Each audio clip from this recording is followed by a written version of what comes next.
In this video, we'll look at what deforestation is and the impact it has on the Australian environments. We'll look at an article that was written in regards to that very same thing. Then we'll also talk about how it can be taught in the curriculum. What is deforestation? Yeah, what is deforestation? Deforestation is the human destruction of forests in order to make land available for other non-forest uses. Like what? Agricultural activities, logging, urbanisation, desertification of land, mining and forest fires. So why would people want to do that? Well, there's a supply and demand. Farmers need farms. People need firewood to keep warm. And we need infrastructure to be a developed nation. But they all do come at a cost. So let's briefly have a look at some numbers. Australia's Commonwealth Scientific and Industrial Research Organisation, CSIRO, estimates that land degradation costs about $1 billion annually. According to Bradshaw 2012, Australia has lost nearly 40% of its forests.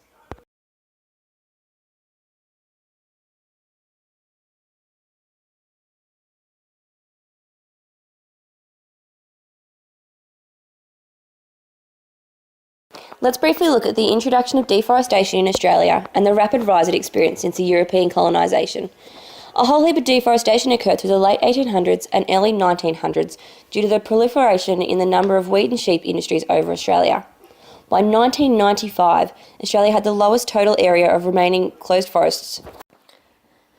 The article broke down Australia into its respective states and looked at the differences in relation to levels of deforestation and incorporating the impact of European colonisation.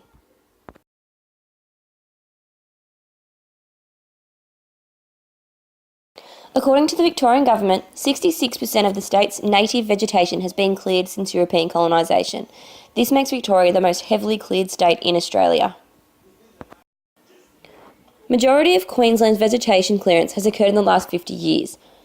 This is largely due to the expansion of the cattle industry. It wasn't until the mid-2000s that clearing restrictions have been put into place. Prior to European settlement, 85% of Queensland's surface was covered with forests, now only 30%.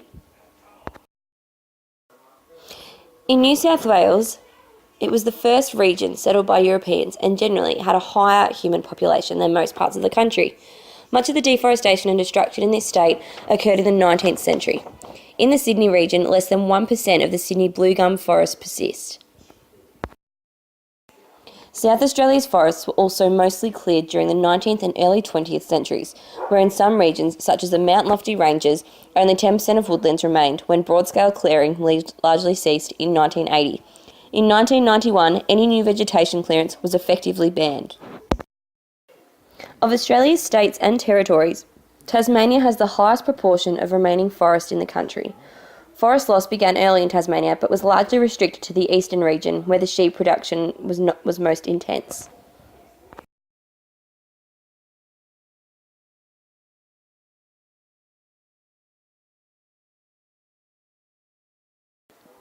According to Commonwealth statistics, 11% of Australian land is now part of the National Reserve System, which means that around 16% of native forests in Australia are now under some form of protection. Wilson determined that between 50 and 91% of the ecosystems that had experienced extensive clearing in the past are now protected. According to Greenpeace, all we need to do is consider our food choices and opt for more plant-based foods. When buying wooden products, ensure that it is sustainably certified. Educate those around us about deforestation and what it is doing to our planet.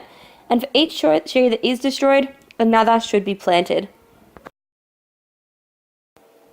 That's a great idea. Deforestation is obviously something we really want to educate people on.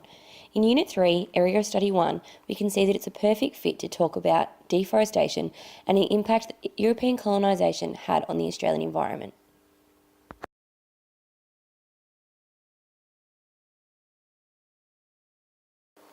Thank you for taking the time to watch this video and educate yourself on deforestation. If you would like further information, please see my reference list for credible resources on how to find out more. Created using Powtoon.